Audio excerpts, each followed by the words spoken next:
Welcome to the Mismatch. I'm Chris Vernon, and joining me today every week from TheRinger.com is Dave Jacoby. Jacoby! Verno, what did I just watch? Like, I love doing these immediate reaction pods because I'm going to be honest, and I know you did the same thing. Today, during the day, don't lie into a microphone. You did a little prep just in case the Thunder won the championship. You did Not a little even prep. 1 second. Not Oh, even I did 1 some prep. second. I was ready to what does this mean historically? No. What are their contracts like? Who are the threats next year? Like, there's a part of me that was like, they could have a celebration at center court tonight in Indiana. And what I never just even watched, considered it. Never even considered it. No, you're a liar. We talked about this on Monday night, and in the words of the great Justin Bieber, I'm standing on business. You're attributing that to Justin Bieber? You haven't seen the video that was going around when he yelled at the paparazzi this week? Oh, I did see it. Yeah. That's what he's saying. They've already made a remix. Don't yell at the paparazzi celebrities. Just don't do it. Here's what I'll say. He was at the beach, bro. I'm at the beach, bro. That's what he kept saying. I know. All right, look. You and I both said on Monday night, we think this is going 7 games. I thought it was going 7 games. Like, that's been the ebb and flow of this series. Was there a moment when Shams' reports kept getting worse about Tyrese Haliburton that it gave me cause for pause, as I'd say? Sure. Because it was like, this is a multi-week injury. He shouldn't be playing. You know, it was very Aaron Gordon-esque. And then we saw Aaron Gordon, and it was like, yeah, he probably shouldn't have tried to play on that. I'll say this to that point, though, is you and I went on right after Game 5 and said he didn't look hobbled. And then the report of the injury comes out, and you're like, hey, man, it was right after the game. I'm just kind of feeling what I feel. But he didn't look hobbled. Like, he played. He shot shots at the end of the game. He drove at the end of the game. Like, he didn't look like he was struggling through an injury at the end of the game. So I felt pretty confident that not only would he play, that he would play with effectiveness. Oh, he was great. And it started out, by the time they got to halftime and they had blown up that lead, it was a 34-33 game. And then the Pacers went on a 30-9 run to close the half and ended up going into halftime up 64-42. And at that point, Tyrese Haliburton had 12 points and 4 assists and was a plus 25 in the game. And it showed, right? Like, it was one of those times where the plus minus equals what you're watching on the court, which is, boy, when he's been out there, they have been trucking this team. And that first half told the story, because it started off where they couldn't make a shot. They missed like the first 8 shots of the game. I want to talk about the very beginning of the game. Yeah. The first 4 minutes, Haliburton had 2 field goal attempts, missed them. And I forgot what the exact score was, but it was like 10-2. Yeah. And I don't think the Pacers didn't get a field goal. I have my notes somewhere. They didn't have like a field goal for the first 5 minutes. First 4 minutes of the game, yeah. And I'm sitting there watching the game being like, I guess I am going to see Larry O'Brien trophy getting handed out tonight. I text you during that, and I said, look, they've got the energy and they've got the effort, and they're causing these turnovers, and they're not turning the ball over. The shots will eventually fall. And not only did the shots eventually fall, I mean, it was an absolute tsunami for them. This episode is presented by Intuit Credit Karma. Navigate the world of credit cards with Credit Karma's tailored recommendations. It's suitable for anyone interested in taking control of their financial journey with cutting-edge technology. Start at creditkarma.com to find cards that fit your financial lifestyle. Credit Karma, finding the right card for you. Nobody on the Thunder, because this game was really decided in that first half, okay? So that's why I'm going to talk about the first half, because the second half, it's almost useless to analyze. I mean, they're up by 22 going into halftime, and then they pushed that up to 28 soon after the third quarter began. But in the first half, nobody had more than 4 for Oklahoma City outside of Shea and J. Will, okay? And their whole bench had 3 points. Wiggins hit a 3. That was it. The Pacers, meanwhile, had the TJ McConnell 11-minute tsunami, and they had the Obi Toppin shots, and they had 19 points off their bench, like the things that we talked about that needed to be done, which is win the depth, win the depth score, win the 3-point line by a large margin, which in the first half, the Pacers hit 9 threes. Oklahoma City hit 1. All right. And then Oklahoma City had 3 assists total in the first half. Wait, on what? their baskets. They had 3 assists. Wait, what? And they had 12 turnovers. Are you sure? Yes. They had 14 assists for the game. They had 3 assists and 12 turnovers in the first half. Also, and this is the craziest one, they had 0 steals. The Oklahoma City Thunder did not steal the ball one time in the entire first half of this game. In fact, I marked it. The first live ball turnover that the Pacers committed was with 6:30 left in the third quarter. Well, they had a couple unbelievable. In the second, but they weren't live ball; they were dead ball. Right.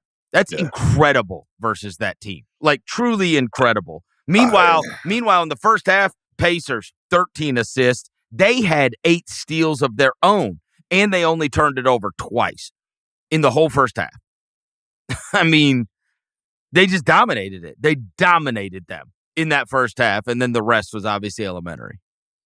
We'll talk about Game 7 in a second, but this was just inconceivable to me, to quote one of both of our favorite movies, Princess Bride. Like, I just, if you would have told me this is how it's going to play out this morning, I just wouldn't believe it, because I make the mistake of like reading all the stuff, listening to all the stuff, right, and like consuming all the media coming into the game. And I will say this though, is there's a few things that we've been consistent about, right? It is the old cliche that role players play better at home, and they just do. And it was so evident. Obi Toppin hit like 2 threes, his first 2 threes of the game. TJ McConnell. When I said you can't win a championship on the back of TJ McConnell, I might be wrong. They could have subbed in TJ McConnell's dad in the first half and he would hit 2 threes. Like, it was wild. It's crazy for anybody that like didn't watch it. It is hard to put into words how devastating he was in those 11 minutes. He had like 9 rebounds. Let me look at it. I think he had 9 rebounds. He also over Hardenstein. But he was also like the steal and then the kick out to Obi Toppin for a 3 after they had just scored. He's going to the basket. He's breaking down Kenrich Williams off the dribble and hitting like a little fadeaway at his elbow. He's like, and the crowd is just going absolutely bonkers for the guy. And you can see this entire collective level of energy in the whole building go up. I mean, it's like he becomes... Honestly, that 11 minutes he played in the first half was unbelievable. Unbelievable. I don't know if you saw this. They asked Tyrese Haliburton about him after the game. And listen, I'm not going to sit here and talk race on an NBA podcast, but he was like, we call him the Great White Hope. It's just like, it is. He's a little white guy dominating a finals game, 6 an elimination game. Like, I'm not afraid to talk about race. Like, we have a little tiny white guy dominating a finals game. You still see it that often. You know what I mean? It's just like, what are we doing? Like on ESPN. You know when you see it on ESPN Classic. Yeah. John Havlicek. The game's in 1962. The game was played in 1962. And he has that kind of a game. Like those dribble under the basket and then dribble away from the basket and shoot a turnaround. Like it was... There was not a single... One of the things that really rocked me mentally was the end of the third quarter. I forget who it was. Shepard hit a 3. And it was 90-60. And I was like, wait a second. I was like, the Thunder have 60 points. Well, okay. So after 3 quarters of basketball. Let's just say this. That's the crazy thing, okay? The crazy thing is that was the lowest scoring output. There were a lot of worst of, which is crazy to think about. Game in 6 an elimination. Game. Right. Yep. You have a chance to win the championship, and the Thunder played their worst offensive game through three quarters point-wise. They had their most turnovers of any game they've played all year. They've played over 100 games, Jacoby. And when you look at the schedule, there's certain games where it's like, oh, we have an LA game on Wednesday, and then we fly to Minnesota for Thursday. Yep. Like there's certain scheduled games where it's like, we're not going to perform that well. We're not going to be our best. Like there's like 4 or 5 games a year that are scheduled losses. Like we're not going to be great. We're not going to do it. It's just impossible. Like the human body can't perform given the schedule constraints. And this game is their worst after 2 days of rest. Because it's all built up on this. Do they have the killer instinct to get this done? Do they have the and that's tomorrow morning. That's tomorrow morning. Tomorrow morning. I'm saying they decidedly did not. And now they're playing a dangerous game. They're playing a dangerous game, relying on a game 7 because, and in fact, we probably buried the lead. Jacoby, we don't get game 7s in the NBA Finals. Like the last time we had one of these, no, it was the 3-1 LeBron series. No, yes, it was 2016. That's the last game 7 that we have had. Do you know how many times I've watched that game? It's one of my favorite games to rewatch. During COVID, I watched that game like 3 times. When I went back and looked at it, here's an aside from all the things we're talking about tonight. Okay. So I go and look at this 2016.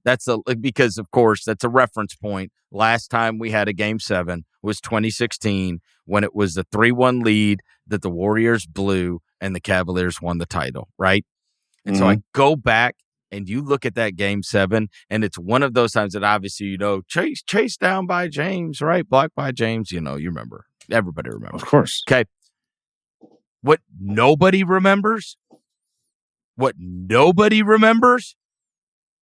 is go pull up that box score. Draymond Green. Bro, he had Draymond Green had the game of his life.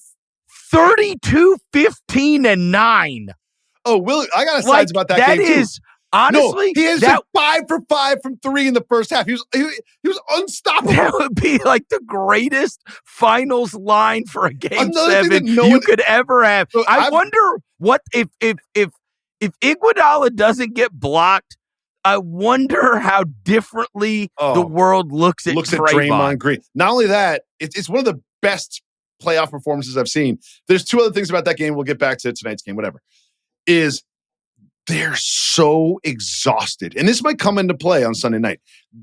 We talk about the Kyrie 3, we talk about the chase down, but we don't talk about just how exhausted these human beings were in the fourth quarter of that game. Because I've rewatched it during COVID just for like funsies because there's nothing happening.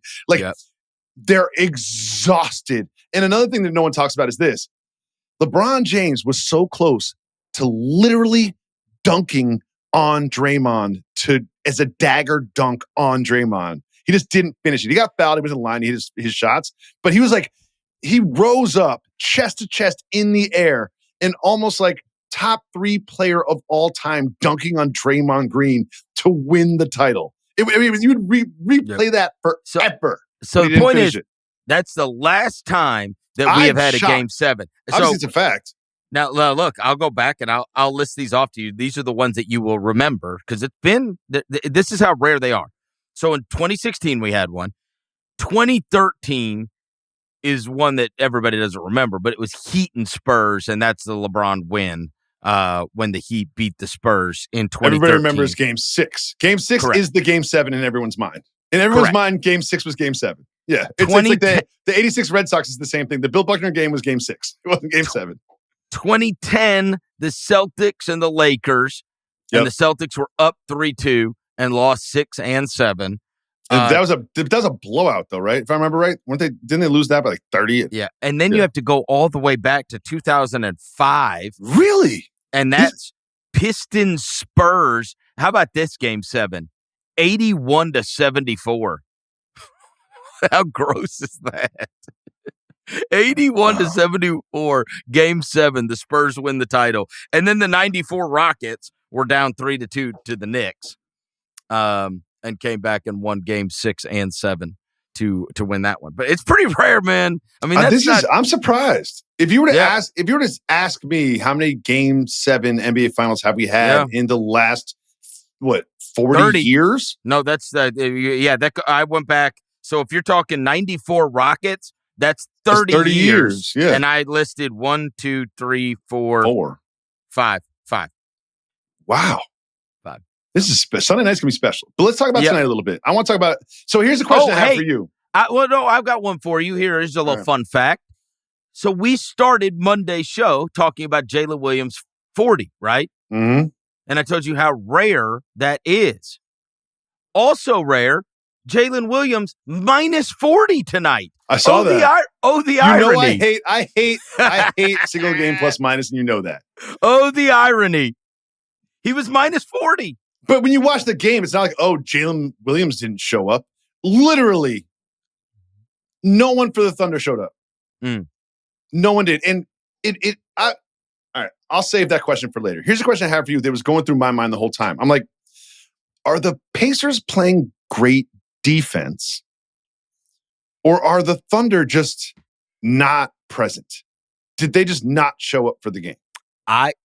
Look, this has not been a thing in NBA playoffs and maybe even NBA finals as of the last several years. But it's one of the things that we talked about going into this that I believed would be true and absolutely has been, is that when you get two small market teams, and especially teams that have not been in this spot, the home crowd is going to make a profound difference on the level of play from the home team. And I believe that with all of my heart. You watch that tonight and you watch those games in Oklahoma City, and it is not like what we have seen in some of these others, right? And again, we've talked about it. There's more blue collar people. The tickets, right? It's not New York and Boston where you can't get into the games and you're having to spend, $1,000 just to get a seat upstairs or whatever. $600, Verno. Sorry. But whatever. For a single. Like, these are like families of 4 that are like going and cheering together and have been to all the games all season, right? Like these fans are so into it. They have lived and died with their teams. They don't have as much going on, right? Like, this is the team that they have fallen in love with, and they're there. And it's a lot of the fans that have probably been there the entire season that are the ones that are in the stands. And I do think that you see the tide rise for both of these teams in response to their crowds. When they went on that 30-9 run, I mean, that place was an absolute hornet's nest. Nuthouse. A hornet. You can't hear yourself think in these arenas. Like, I will say, Indiana and Oklahoma City. Yeah, Oklahoma City too. Yeah. Huge ovation for both of these cities. You both have just totally shown out in these finals, and your teams have responded to that, right? They have responded to that in a massive, massive way. And so, look, I mean, that's Oklahoma City's going to have people cheering for them on Saturday, and I'd imagine that place is going to be the hornet's nest of all hornet's nests. So it's not going to be easy for Indiana to be able to go in there and be able to win a title. But this was a pitiful showing by Oklahoma City. Pitiful. It really was. It really was. It wasn't just game. They got beat. That was a humiliation. But I really was wrestling the whole time, because I know we're doing the pod after the game. I'm like, is this the Pacers playing great? Or I thought Thunder they played great. Laying an egg? No, I thought the Pacers played great. I thought, the same way that we talked about in Game 5, where it was like this combination of this was not a good showing for Indiana, but I thought Oklahoma City, obviously, getting a 40-point game out of Jalen Williams and getting those Kason Wallace threes and getting those Aaron Wiggins threes. We were like, you're getting the full Monty on the Oklahoma City side, and Indiana played like crap. And not a single Thunder played well tonight. No, and I think that was true. And every Pacer did exactly what you asked them to do. Yep. Except for Mathurin. I would say Mathurin whatever. Oh, and Not a big deal. Miles Turner stunk. Yeah, Miles Turner too. Yeah, but like it didn't matter. And I did feel a little bit like the gum chewer, Dr. Bubblegum, was out-coached a little bit. Oh. I feel like Mr. Bubblegum, the gum chewer, it was interesting when they came out and you saw Siakam on Jalen Williams. You're right. Like, that was kind of wild. It's like, oh, okay, this is the guy that had 40. Now we're going to put it like, and you kept seeing different stuff being thrown at them. And obviously, I just thought this is kind of what I expected in terms of the energy and effort that you are going to see from the home team. And look, everybody always says this. It's like backs against the wall. One team's got their backs against the wall, and we're going to find out they don't want their season to end. And the other team, no matter what you say, no matter what you talk about, no matter what pregame speech you give them, in the end, it's not life or death. It's just not. Yes, but they've got another game, and it's at home in their home arena. And I don't care what you try to do psychologically to your team. Whereas those Indiana guys, this has to be the game of their life, or else it's over. It's over. There's a finality to that. They don't get to win the championship. They don't their off season starts tonight. And I will say, like, we have seen that throughout the playoffs. Like, some of these teams, it's more depressing when you're feeble in your last game. As sorry as my team was this year, you go back and look. Oh, game 3. No, but they lost game 4 by 2. Oh, and game 4 was, they played well. And I will say, a couple of things I want to say about this one is, I think you can make that statement, and if you didn't watch the game, you didn't see how it started. Because the Thunder started hot, and the Pacers did not have a field goal. They were just missing. They got good shots. But knowing you could end your season, you're looking up, they called a timeout early. Carlisle called a timeout early, and you're just like, there's no momentum. The crowd was so excited. They've been thinking about this game all day long. They showed up an hour before tip-off, and they just did, like, it started slow for the Pacers, which makes what happened after that so much more impressive for me. But there's some key points that I want to make about this game. That Haliburton steal, spinning pass to the Siakam, right? For the dunk. That was like, if you really are hobbled, if your right calf is not feeling well, you don't put that little extra hot sauce on there. You put a little Texas Pete on there, put a little Tapatio on that one. And that was just like, when I saw that, I was like, we're cooking. Like, the Pacers are cooking tonight. Like, I am good. Super impressed with you with the Texas Pete. Do they have that up north? Oh, I'm a hot sauce guy. I've got 20 hot sauces at my house. Oh, I match my hot sauces to the ethnicity of the food that I am eating. Texas Pete's used to be a big sponsor of SEC football when I first came to the South, and you would watch. They would call it the Jefferson Pilot game, right? The first SEC game of the day would be on your local channel on Jefferson Pilot. They had these 3 announcers called the 3 Daves, but it was brought to you by Texas Pete. It's good stuff. It's good stuff. It was, and I always thought it was hilarious. And now, of course, it was like them, Texas Pete, and Golden Flake potato chips. And it was like these, that's the only reason I'm mentioning this, because it was like these decidedly Southern things that you were like, what? The game's brought to you by Texas Pete's hot sauce? Okay. Oh, no, right? If I'm eating Mexican, it's Tapatio. If I'm eating Southern, it's Louisiana. If I'm eating, I have an Old Bay hot sauce, which is fantastic. People don't even know about Old Bay hot sauce. It's fantastic. And if I've got some really good Caribbean hot sauces if I'm eating Caribbean food, because my wife's Jamaican. There you go. I match it. I match the hot sauce to the ethnicity of the food. Other things I want to mention. Yeah. Oh, no. That's not. Don't. You want to stay on hot sauce? You want to stay on hot sauce? No, is Haliburton hurt? Yes, but he's not. He's not injured. He's hurt. There's a difference. He's not injured. He's hurt. Did that look like a guy who would be out for multiple weeks? Bro, we said it in the last podcast. We were like, he doesn't look hobbled.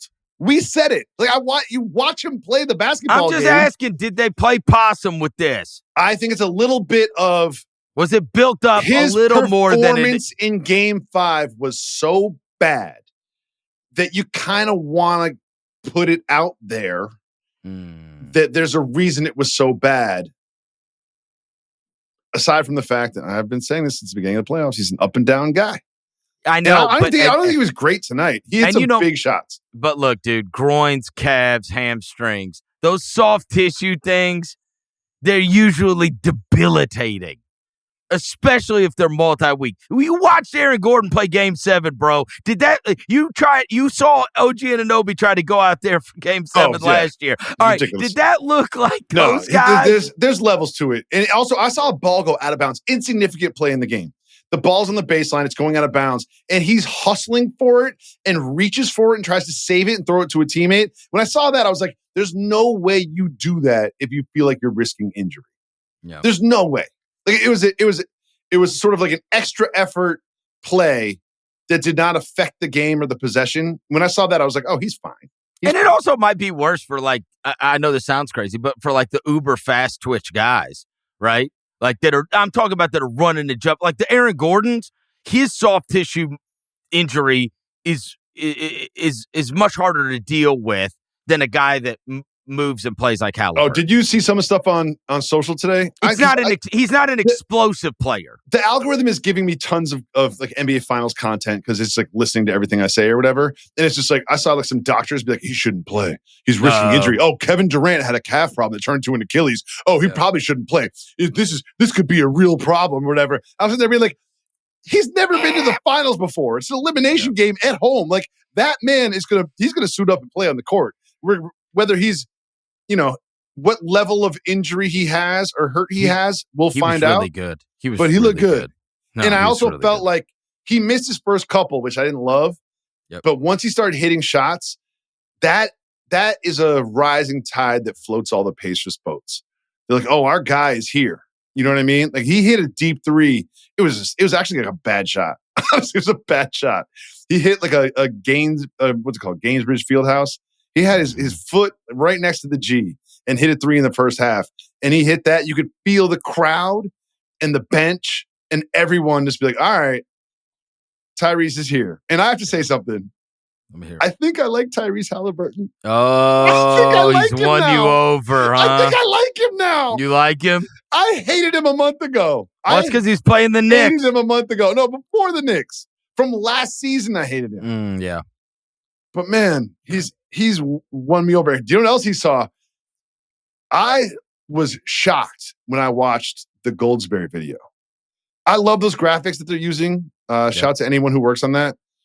But the fact that he hasn't made a field goal from the left side of the court through 5 games of the finals blew my mind. Also never goes to the free throw line. It was so funny when he went. That was his first point tonight. Was going on the weird Hartenstein line of scrimmage play that Dorsberg called it to start the game. It was weird. But and then he's because he's online. He's online. He saw that video. Yeah, and he was like, I gotta go left a couple times tonight. And I think he made I want to call it a lefty floater going to his left, and then looked at the announcing booth. He knows he's cognizant of everything that's going on. He listens to the Mismatch twice every episode. I hope he does. So. I hope so too.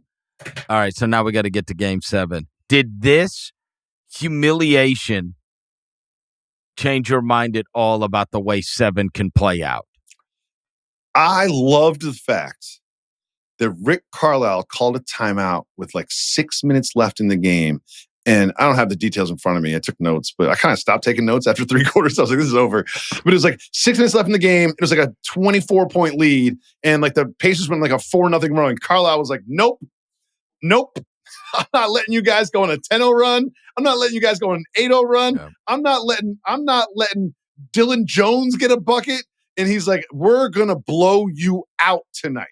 This is not going to be one of those, we had a 30-point lead, but we win by 14 games. And I felt like that was very intentional from someone who has coached in the league for a quarter century, being like, we're going to walk into that building with our heads high, and everybody's going to feel good when they lace up their sneakers before Game 7. Who do you trust more in a Game 7 on Sunday? I'm not going to predict it right now, but there's been a distinct pattern in this series. that the home team's role players have played better. And did Caruso Dort play tonight? They suited up, right? I didn't see the injury report. Did they played, right? They played. Lou Dort had made one shot. Chet Holmgren, 4 points. He had 4 points. Lou Dort, 1 for 5. Alex Caruso, 0 for 2. He took 2 shots. Yeah. Like, none of this makes any sense. Game 7s get here's what I'm saying. Game 7s get tight too. It's a wild card game. It's a wild card game. There is a pattern, but patterns get broken in game 7s. And I've told you that I doubt, and I have been the only one doubting young teams being able to do this. I guess, look, if they do it, this is the highest pressurized situation, right? They passed the test in the Denver game, right? By winning that game 7. Oh, yeah. But, I mean, they did. They passed that test. And that's how they ended up in the NBA Finals. Obviously, there was no challenge for them against Minnesota. But now we're back to a game 7, and it's like, who's going to step up this time around? And is that stage, are those lights? Which group of these guys do you trust more in that spot? It's hard to say. Look, you don't know how. This is why game 7s are amazing. You don't know how everybody's going to react. You don't know how everybody's going to react because it's not another game. It's for sure. I think you make a good point. When I say game. There's been a pattern that's been set, when you put the 2 words game 7, I think all of that goes out the window. All of it. All of it goes out the window. All of it. And it's not like the Pacers. How can you not be tense in a game 7? I mean, how? I'll say a couple things I saw tonight that will inform game 7.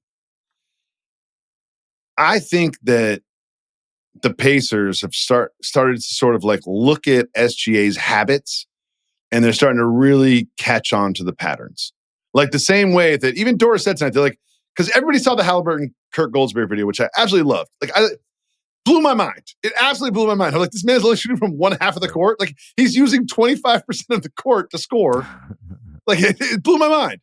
But I think that everyone's been watching SGA pull up from 18 to 12 feet all season long. And the Pacers were ready for it tonight. I can't tell you how many times I saw, Siakam switched on to him or Nembhard on him. And they're like, we got a guy behind us if you're going to the rack, but we're not going to let you score from mid-range. And they didn't block a bunch of shots on SGA, but man, they made everything so tightly contested and didn't foul. And it does feel like that's something I have my eye on for game 7. I've got to see, I have not, obviously we're recording this right after the game ended, so I have not pulled up what the line for game 7 is. You want to take a crack at it before I pull it up?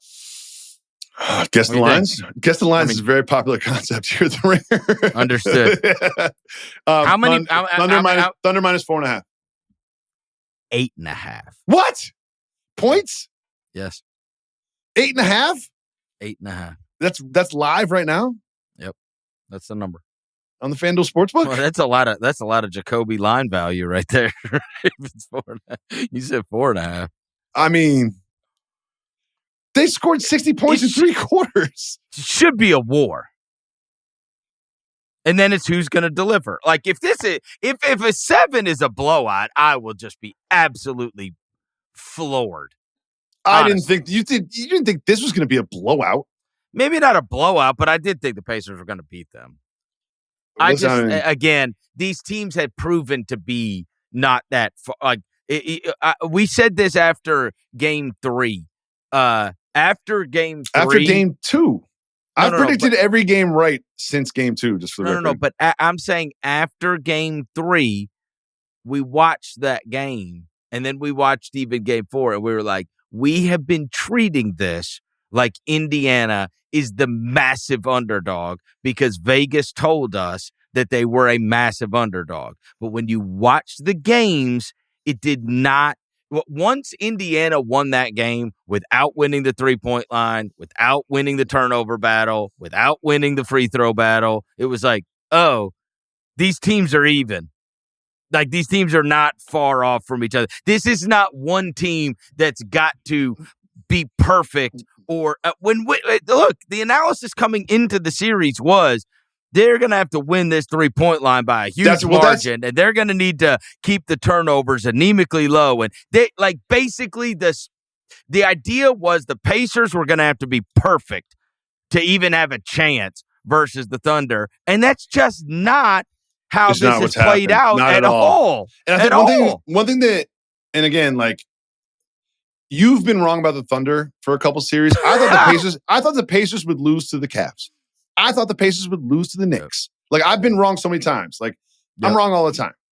But when we did the pod, I texted you before the pod, before the finals, and I was like, let's try to make a case for the Pacers, because everything you read, everything you heard was Thunder. And one of the things that we said was, if they can't shoot and hit threes, it's going to be a problem for the Thunder. And in the games that they've lost, especially tonight, because I think they ended up with like 6, but when it mattered, they had 2. Where were they? And the other, it says 8 for 30 tonight. But man, when it mattered, they had 2. But the other case that I made, 2. I made 2 cases. One was Carlisle. Guy's been a great coach. The gum chewer. He's been a great coach for decades now, and has won an NBA Finals, and has been in a myriad of situations versus a myriad of star players and teams, right? If you are going to trust somebody to be able to come up with a game plan for your team, Rick Carlisle's at the very top of the list. We all agree on that. The second thing was, and I said this, and I remember using the old adage of Greg Popovich, where Greg Popovich, was lamenting what the NBA had become. And he said, just show me what the 3-point line, who won the 3-point line, and I'll tell you who won the game, right? That's what basketball is now. These teams have not played that way at all. In fact, we had the Thunder won game 4 with 3 3-pointers. We also had another game where the two teams combined for less threes than what Boston takes in a game. I think it was 39. I think the Pacers took 22 and the Thunder took 17, if I'm on the top of my head. And Boston would take 50. In the first half. Okay. Right. In the quarter. So, look, the other thing was, but when I brought up that stat, I said that's not the one. It's not going to be the 3-point line as much, even though they do need to win that. It's going to be that over and over and over again, we have heard that in between a fifth and a fourth of the total points that the Oklahoma City Thunder score in games is off of turnovers. That is a very, very high percentage. And that percentage was even applicable in the playoffs. That was not just something they did during the regular season. It carried over and proved to be true, where I believe it was 24% of the points that they had scored were points off of turnovers. And so it was, if you tell me that Indiana, again, that number does not have to be, you don't have to get it down to 0, like the choices are not, but what if 10% of their points could come off turnovers? Because you're knocking off a huge chunk of scoring, if you could just get that down. And then you've seen a couple of these games, i.e., 2 of the ones that have taken place in Indiana recently, where that turnover thing has switched. Active defensive steals and blocks team, the Pacers have been doing that to Oklahoma City. And Oklahoma City, I just told you, they didn't have a live ball turnover until 6:30. If you tell me Indiana's not going to turn the ball over a lot in Game 7, they'll win Game 7. They'll win if they keep their turnovers low. But end of story. Not only that. They've had 20 turnovers in halves. There's a difference between turnovers and points off turnovers. Because I'm old enough to remember Game 1. They had 20 turnovers in the first half. And that turned into like 8 points. Yeah, exactly. It's like, and also Game 5, the first half, they had 17, but it led to a bunch of points. So it's not necessarily just whether they turn the ball over or not. It's what happens after those. And tonight, the Pacers were scoring after the turnover. They were. Well, and then when that game was decided, 5. When 5. When 5 was decided. Yeah, that was a Thunder convincing win. And Pacers were in the mix there, and then they turned it over 4 straight times. Oh yeah, like straight possessions. Yeah, they got it to within 2, and then it was a 2-point game with 8:30 left.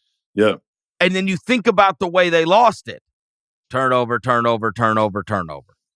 mean, it was a disaster, an absolute disaster. So if you tell me Indiana takes care of the ball, I mean that has borne itself out, right? When they have taken care of the ball, they have been the winning team. When they have not taken care of the ball, it's wildly in Oklahoma City's favor. Except for game 1. Which, you look back at these series, as a Knicks fan, I'm like, man, game 1, like, this guy hit 6 threes. Like, Nesmith. But that was a weird circumstance because as you said, they didn't score off them. Yeah. They didn't take care of the ball, but it wasn't a punishment. And it wasn't even like... But these other games, they have gotten punished for it. I mean... 30 points off turnovers. What was the one? It was one of the games. Was it the last game? I think it was the last game. It was like 30 points off turnovers or something. Yeah, but I think I'm so excited for Sunday night for a few reasons. Is because you just don't know. So here's what happens. And I've played in 0 NBA basketball games. I've played in 0 NBA finals games. But there's got to be a different feeling in the locker room, in both locker rooms, when you know the Larry O'Brien trophy is there. You know that there's goggles, champagne, beer. You know that someone on the staff has made some arrangements for flights and clubs after the game. And you just know that, like, there's a possibility that tonight is the best night of your life. And it just has to make, like, we're all human beings. They just have to know what is at stake. Both locker rooms. And I think that affected the game. You can't deny it. You can be Bill Belichick and say, oh, another game. We're prepared one possession at a time. We're just trying to win every possession. Like, you can say all the right things into a microphone. But at some point when you're walking the arena and you see the guy with the box of goggles, you're like, maybe those will be on my head in 3 hours, 4 hours. It has to bleed into your psyche as a human being. And I feel like that affected the Thunder tonight. Wouldn't you think Carlisle's better at handling that? What, than Dr. Bubblegum? Mm-hmm. Yeah. I would. And I think that I don't think coaching is going to really affect Game 7 as much, but I think I always say this, and I was wrong tonight. I think you have to kind of like start strong, and the Pacers didn't start strong. Won the game, and I could see it happening just like Game 1 didn't start strong. Won the game. The Pacers at this point seem to have more better response to adversity. Why could that be, Verno? Can't think of anything? No. Nothing comes to mind? Nothing comes to mind? Look, we're down to one game. We're down to one game. One game. I got one last chance to say the history of the NBA told us that a team this young can't win. I got one chance left. It's literally never happened before, or once, or something. I think there's like one team in like the 70s that was like as young as this. Yeah. No, they're younger than them. It was the Bill Walton Trailblazers. Oh yeah, that's a super fun team. Yeah. You and I were literally fetuses when it happened. Who's a fetus now? Who's a fetus now?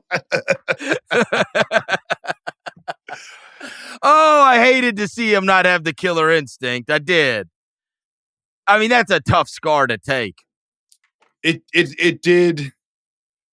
It felt like in that second quarter just got away from him, and I can't believe. Oh, you thought so? When TJ McConnell was TJ McConnell, I was about to say I can't believe it's TJ McConnell and Obi Toppin when they were on a 30-9 run. You thought it kind of got away from him?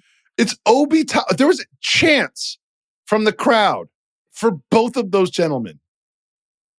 Both. I mean, and we're only what 24 hours? Or no, we're only 12 hours removed from Jalen Williams is the next Scottie Pippen. Oh, and Scottie Pippen said he's the next Scottie Pippen. I heard people talk about 12 hours MVP debates. 12 hours. He went from 40 points to minus 40. 12 hours ago, we had Jalen Williams. In fact, I didn't even think they were going to make him play out the rest of his career. I thought next All-Star weekend, they were just going to give him his jacket and induct him into Springfield. I think they should. They should. But instead, they made him play tonight. In fact, it's kind of ridiculous that they made him play tonight after he had 40 in the last game. Oh, and has anybody gone minus 40 in a finals game, or is that a record too? No, that's not a record. I'm sure there's been some, but I also want to say this: it's hard to go minus 40, bro. Someone who's been escaping a lot of criticism, who's been dodging it like Neo in the Matrix. Chet Holmgren, like. That when Isaiah Hartenstein threw him the lob because he's played 80 NBA games, bro. We gotta give him a little. No, not whatever. We got to give him a little bit of a break. Doris Burke. I mean, I tell you this: Doris goes crazy over every Chet Holmgren move he makes. He made 2 baskets tonight. I know, but she loved them both. But that when Hartenstein threw him that lob, it was right there. It was a perfect pass. Like that's the play. That's the plan. He was wide open. There was no defenders around him. Yeah. In a closeout game in the NBA Finals, he missed a dunk. Come on. They didn't treat that like a closeout game. Their level of defensive activity was so much worse than Indiana. Indiana was flying around. I think it was. I'm trying to think. It was that. Remember that Game 5 in Houston with the Warriors? It felt a little bit like that. Where they was kind of like, playing with their food. We'll go back to the Bay and win Game 6. Playing with their food. It had a little bit of that feeling. A little bit of that. They're like, we got another one. They did the audio from Shea. Hey, and by the way, that was a extremely dangerous game to play. And next thing you knew, the Warriors were having to win the Game 7 back on that road. plane. They were getting back on that plane. Yep. Yeah, counting on that. Especially when it's a Game 7, all the pressure, all the lights, all the attention, all the everything, and it's just 48 minutes for the rest of your life. It's like, jeez. It's a lot. It's a lot. They played the audio from Shea, like whatever they call it. I don't know what their mic'd up or whatever it is. And he was like, all the marbles. Game 7, all the marbles. And then in the post game, they asked Haliburton about it, and he was like, all the cards on the table. And I got goosebumps. I got goosebumps. I can't wait. I cannot wait. I can't wait. That is going to be perfect. Absolutely I might have to get a hotel room. You know what? My family doesn't bother me. I might do it. Bravo to them. Bravo to both of these teams. Yes. This has been a great NBA Finals. Oh, well, because it has. Unlike, you won't admit it, you're lying into a microphone right now, but I was preparing for this to be a championship Thursday night. I'm lying into a microphone? You said you're like, no, I didn't prep for a second for the Thunder to win tonight. No, I didn't even cross my mind. Look, anybody can see my notebook. Oh, hold on. Let me get it in front of the camera. What does that say? I can't read anything from that. Learn how to write. God, okay. Don't show that again. That's embarrassing. My mom has. It's embarrassing. Every time I write anything, my mom is still mortified. Mine is like that too, and my son's is like that. Mine's worse than yours. You know what's crazy? I take notes digitally and print them out. What are you doing, dude? And you know what's wild? So I do write like this, and half the time I can't even read what I wrote. It's that bad. Hey, because some of the letters are in cursive and some of them are in like print, and so. But the crazy thing is, my mom is always mortified every time she sees my writing, and she's like, how's that even possible, right? Because my mom, like, I'm not kidding. She's one of those people that, like, she could have written, like, the Declaration of Independence. Oh, yeah. I have a daughter like that. Yeah. Her penmanship is unbelievable and a source of pride. And then she has this, like, honestly, borderline special kid with the handwriting. I mean, mine take borderline off of that. Yeah. Mine is. I mean, it's bad. But anyways, the point was my illegible writing is all past Game 7s. So don't tell me I prepared for a Thunder win. Well, you did that in the third quarter. You did that in the third quarter. Bull. You did that in the third quarter. No. But my point was not about your handwriting. I didn't even prepare for the Thunder to win because they're too young. I told you they're too young. It can't be. Here's what happened to me is I was thinking, I was like, all right, well, this is going to be the end of the season. Like, I got to get some thoughts together. And one of my thoughts was, these playoffs have been fantastic. Oh, especially last year's were horrible too. I know, yeah. By comparison, great point. Like maybe that's a little bit of recency bias, but like the first round, whatever. No, it's not recency. It was Knicks Sixers is the only good series from last year. Honestly, I'm trying to think. Every other series stunk. It stunk. Denver, Minnesota. Fine, it was fine.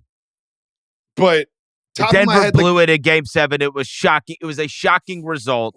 Yes. It was a shocking result. But two series off the top of my head. Like the finals were so disappointing last year. And I just think this year I thought the Pacers were I thought they'd get boat raced by the Cavs. It was the opposite. Honestly. I thought the Knicks were going to get boat raced by the Celtics. Opposite. I thought the Clippers were going to beat the Nuggets, and that was round 1. I know. Dude, these playoffs have been great. Top to bottom. They have been great. Top to bottom. And we get a Game 7 on Sunday. We have a pod Monday night to talk about it. All right. A few other things we got to mention. Lakers got sold. Just move you at all? It's a big price tag. I love basketball. I'm not a big finance business guy. You know what I mean? I love watching basketball on my television, but I'm not that into the machinations of what happens behind the scenes. But I think there is something to be said for a mom and pop organization going to a conglomerate that involves Middle Eastern oil money and I think that you can spend. It's a salary cap sport, but you can spend outside of that can improve your team. And I think that with Luka, the Luka trade and LeBron and this transaction, it's just the Lakers are not going to falter for another decade.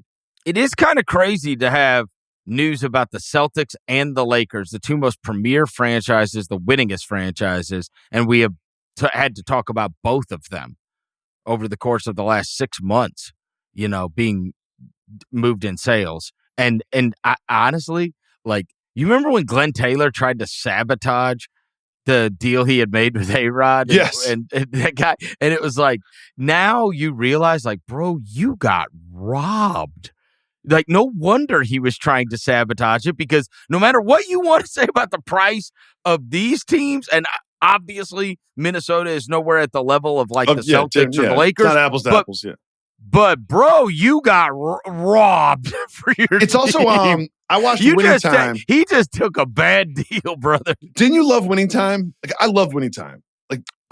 John C. Reilly. John C. Reilly as, that's what it's called, right? The HBO show? Yeah. That John C. Reilly as Jerry Buss. Because, I'm a basketball fan. I know a little bit about the history of the Lakers franchise, whatever, but I don't know the ins and outs. I didn't know he was broke and scratching and clawing to get money together.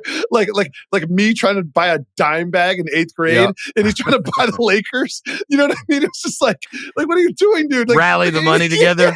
Yeah. And there's and his daughter's there, just she's in charge of whatever, the in-arena entertainment. And now that just to again, I didn't know that history with that detail. But to have that experience of it fictionalized totally, but to have that experience to be man, they really scrapped and clawed to get this in the Buss family. This isn't James Dolan who got it from his pop. You know what I mean? Well, and the other thing that is interesting, well, he did. Jeannie did get it from her. I mean, but she was on the ground floor, affecting the right. bottom line day one. Right. You know what I mean? Oh, right. Yeah. You don't think Jim Dolan was? No. Okay. So here's what I'll say about the price of it and everything is it does make you wonder, because it feels like we've had that Lakers news, and also there's these slow leaks about, hey, expansion could come sooner than you think, and it's whoa, what?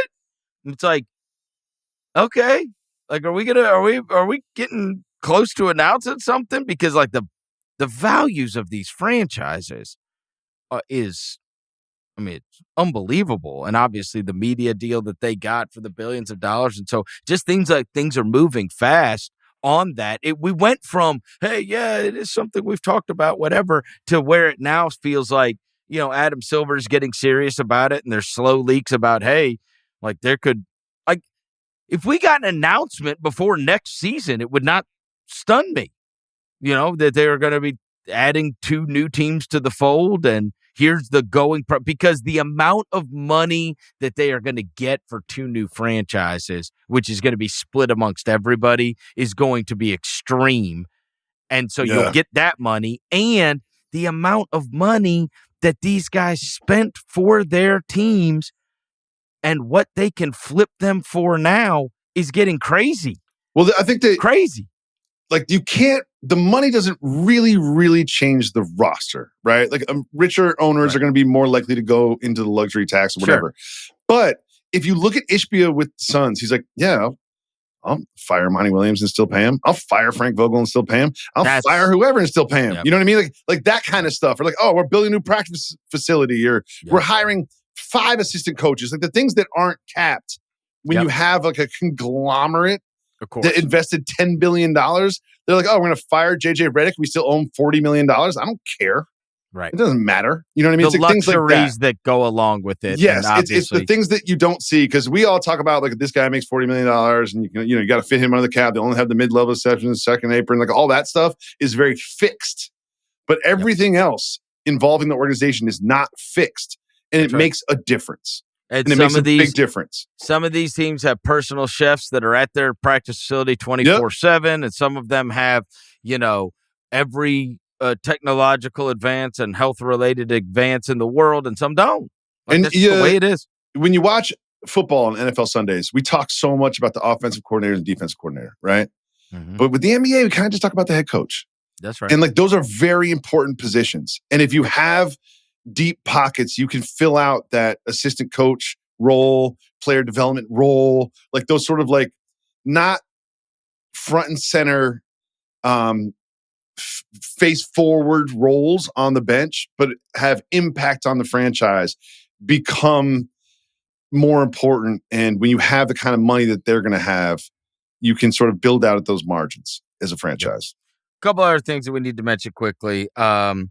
Ime Udoka and Billy Donovan, thanks to the New York Knicks, because they both got good contract extensions. after, oh, wait, like somebody else wants you? Okay, we'll give you another contract extension. Like Ime Udoka is the most obvious contract extension ever. But Ime makes a lot of sense. But good leverage for him. Like, you know what I mean? The Billy Donovan thing is like, and then they're bringing back the GM too. It's like, oh yeah, everybody in Chicago has done such a good job. Why wouldn't you lock that in? That's like, a couple things. Number one, Ime. I don't understand. I thought Ime did a great job in Boston, and I've heard very many things about what happened there, but apparently it was an untenable situation that he could not continue there. That's the best thing. One of the best things that ever happened to the Houston Rockets franchise. No question. They're like, wait, they had an interview with him, did a little investigation. They're like, oh, that's what you did? Yep. Sure. We can get past that. And they've turned that franchise around immediately. The Donovan thing, I'm like, okay. All right. I mean, they'll be in the play-in. I think Donovan, that extension. You remember how, like, when you were a little kid and you would go out back and, like, you didn't have enough players, so somebody was all-time quarterback? Yeah, of course. Yeah, they're just all-time play-in.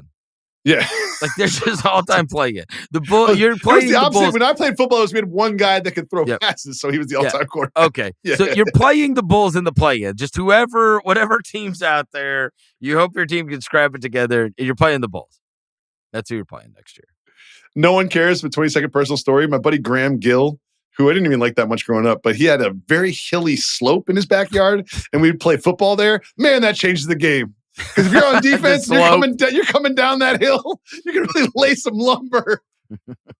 They should put that as the Pro Bowl. Last thing, we'll get to talk about this in our Monday pod. We got the NBA draft less than a week away now. It's tomorrow. Dude, you know what's crazy? So locally, of course, I haven't cared. The Grizzlies traded their pick in the Marcus Smart deal. Yep. Okay. So they weren't going to have a first round pick. So, of course, I'm looking at the draft a little less than I typically would, right? Honing it. But then they made that Bane trade. And so now they have the 16th pick in the draft. So now I've been having to do this like crash course on all these guys. But it's also, it's not like number 2. You have to, it's like 16 that can go so many different ways. And so they asked me, on our local deal, they're like, hey, we're going to do a draft show next week. Can you be a part of it? And I was like, yeah, of course. Right. And then I was like, yeah, but like, I also record on Thursday nights, whatever. And they're like, the draft's on Wednesday. I'm like, why? Like, what? And they're like, it's 2 days again. And I was like, this has really screwed me up, though. Like, my whole life, I feel like the draft's been on Thursday. And they put it, they put up like the national TV schedule up on the broadcast tonight. It was like Game 7, potentially Thursday. It was like draft Wednesday. I was like, really? Yeah. You see, am I wrong? Isn't there like a week? You get like a little breath, or do you know what it is? It's because what you mentioned to start the pod. We haven't had Game 7s in the finals for so long. We haven't had Game 7s in the finals. That's what the difference is. So you usually get like 10 days or whatever. It's where you started the pod is what's affected this. Because I was like, man, you should get a little breath between the end of the finals and the draft. We just haven't had Game 7s. So the draft is going to be next Wednesday night, and there's one story that has taken over the draftosphere in the last 24 to 48 hours, which is this whole, what the hell is going on with Ace Bailey? Why is he like canceled a meeting that he was going to have in Philadelphia? And it's like, it's kind of screwing up everybody's mock drafts. It's screwing up all the odds, for where guys are going to go pick wise. If you look at any of the odds, well, the first nobody knows what's going to happen with this kid because Bailey's like the assumed number 3 or Edgecombe, right? Or then if he's not number 3, then he'll be number 4. But then there's a report earlier today that was like, oh, one player refused to work out with the Hornets because he doesn't want to play with LaMelo Ball. And I was like, huh? I was like, who's that? And then later you get he canceled a workout. It's one thing to not work out for the Sixers. Canceling a workout is weird. And then there was a report. I don't know how much I believe in this. So do they have a promise? From who? Yeah, no. But the only thing that makes sense is if Nico is like, I'm taking you number 1. Fuck Cooper Flag. I got you. That would honestly be the funniest thing that could ever happen.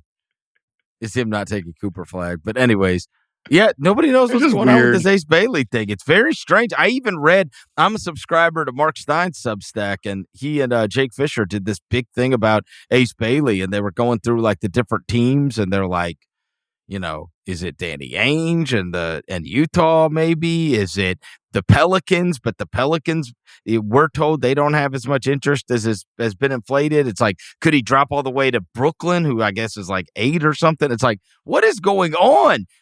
What is going on? Are we going to have one of these like odd situations where it has felt like, at least since everybody's been doing all these mocks, that there was an assumed 3. And then it's 3 or 4. 3 or 4. No, but Edgecombe, you want to throw Edgecombe in there? Sure. But now everybody's in just absolute love with Knipple. You see it all over these mocks because that's on Bill's pod. That's all. No. This happened before that's the TJ McConnell bump. You get the McConnell bump. That's what it is. He is helping him. Yeah. There's no question. He's like a stronger McConnell. Yeah, a big. Imagine McConnell if he was big. He's like 2 inches taller and 40 pounds heavier. Oh, he just makes the right play. And a better 3-point shooter. White people love TJ McConnell so much. Well, they don't have anybody else to. I love him too. Yeah, I love him too. I love his dad. I want to hang out with his dad. Honestly, if someone's like $5,000, you can watch Game 7 at the McConnell house. I'd be like, I'll give you 6. Whatever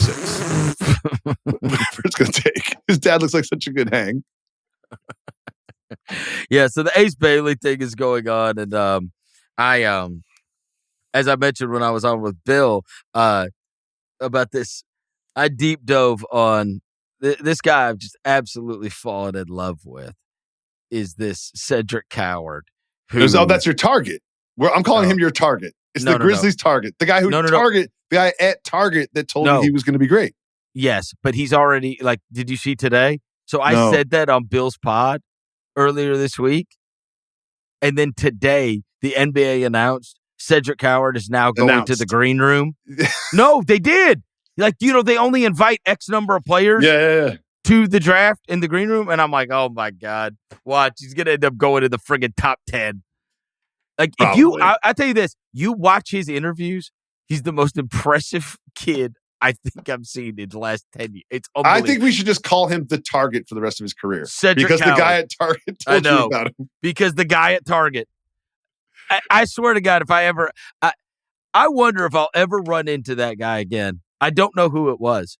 It was really just a random guy. You'll see him again. Memphis isn't a huge place. You go For to Target those that all the don't time. know what I'm talking about, I went to Target 2 months ago and bought a box of basketball cards. Which is insane, by the way. Who's buying basketball cards in their 40s, weirdo? Me. It's an investment. It's an investment. Yeah, they go up in value. No, I'm a collector. Okay. So anyways, guy says, hey, you should get those Bowman Chromes. The Cooper flags are in them, and the Cooper flag autographs are in them, and those are getting sold on eBay for like $1,000 now. I was like, hell, I'll take my shot at it. So I go and I pick up the box. I'm going to buy it. I'm small talking with this guy, and he's like, everybody's chasing these Cooper flags. He goes, the best player in this draft is going to be Cedric Howard. And I was like, who? And he's like, just remember I told you, like, Cedric Howard. He's going to end up being the best player out of this draft. And I was like, yeah, okay, man. Honestly, it was a stranger. I don't know who it was. Yeah. And about 3 days ago, Roser is reading off this list, and it is guys that were like this height with a 7'2" wingspan. And it was like OG Anunoby, Pascal Siakam. It was like all these guys, and every one of them had turned out to be awesome. All of them. All of these guys that fit this criteria, where when they did their measurements, they were wing players with the 7'2" wingspan that had this ability. And so he's listing off, he said, and it applies to 2 guys this year. And he says, this guy, Cedric Howard. And I said, okay, this is crazy. Because I hadn't thought about the name since. Of course And I was not. like, a guy in Target told me that was going to be the best player. His nickname is the Target. He's going to be the MVP one year. It's like Cedric the Target Howard. Dude, hey. So then I, of course, look it up. I've just deep dove on him. I'm doing it tonight. I can't be in more. Number one, he is absolutely awesome. Number two, his interviews.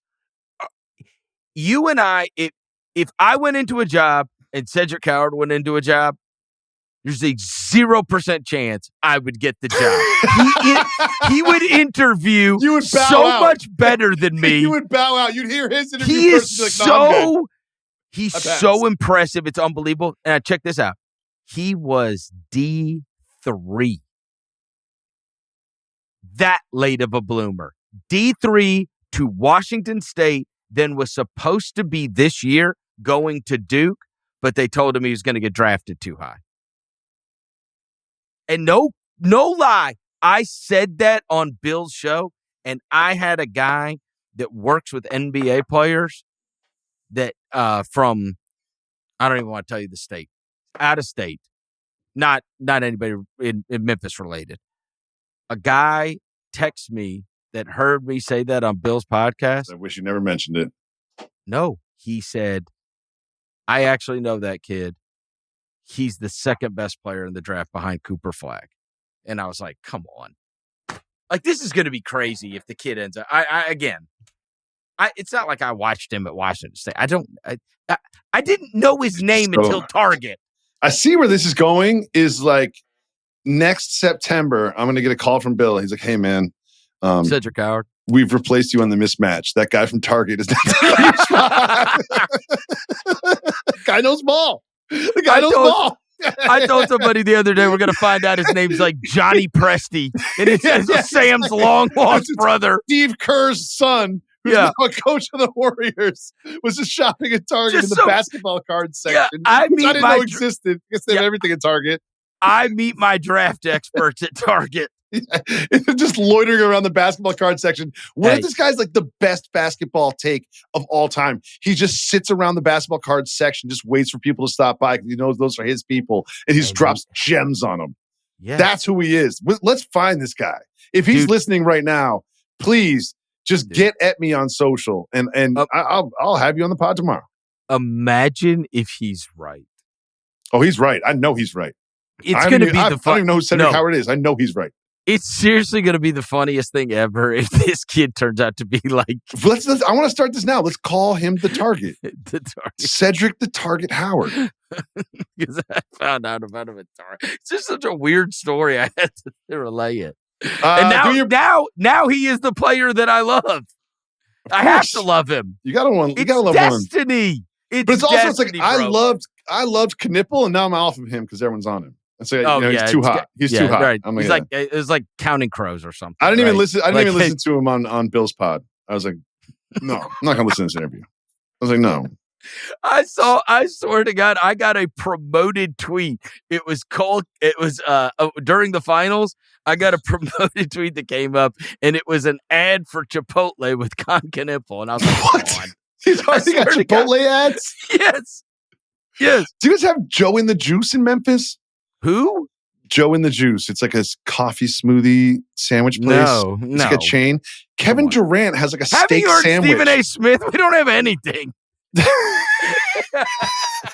All we have is crime, according to him. What a dick. What a dick. Anyway, go ahead. I'm going to be quiet about that. Anyway, Joe in the Juice. Kevin Durant has a sandwich at Joe in the Juice. I'm like, how did this happen? My wife is walking past it because she likes Joe in the Juice. She's like, how is Kevin Durant involved with Joe in the Juice? I'm like, I don't know how any of this happens, but I'm sure Rich Kleiman made like $1 million from it, so whatever.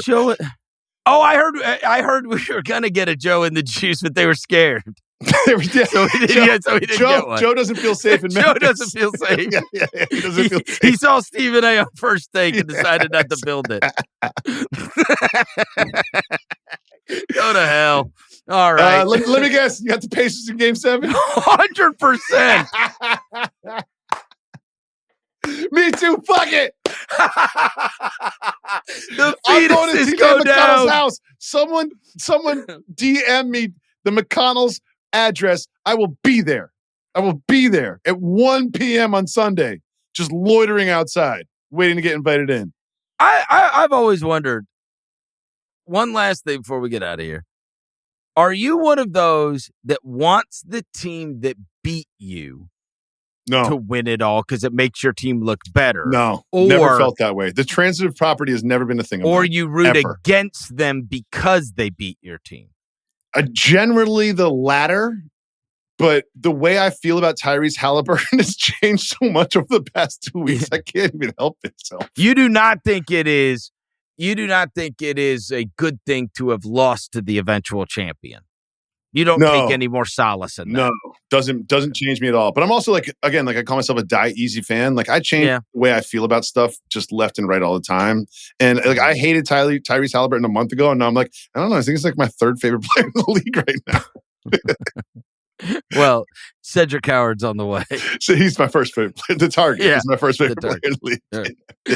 All right. That's going to do it for tonight's show. Game 7, and we will be here to be talking about it after it is all said and done, and then the draft will be right around the corner. Thank you to our executive producer, Jesse Lopez, as always. Thank you to Tucker on video and Jacoby. I will talk to you next week. Must be 21 and over in present in select states for Kansas in affiliation with Kansas Star Casino, or 18 and over and present in D.C. Got a gambling problem? Call 1-800-GAMBLER or visit rg-help.com. Call 1-888-789-7777 or visit ccpg.org/chat in Connecticut or visit mdgamblinghelp.org in Maryland. Hope is here. Visit gamblinghelplinema.org or call 800-327-5050 for 24/7 support in Massachusetts, or call 877-8-HOPE-NY or text HOPE-NY in New York.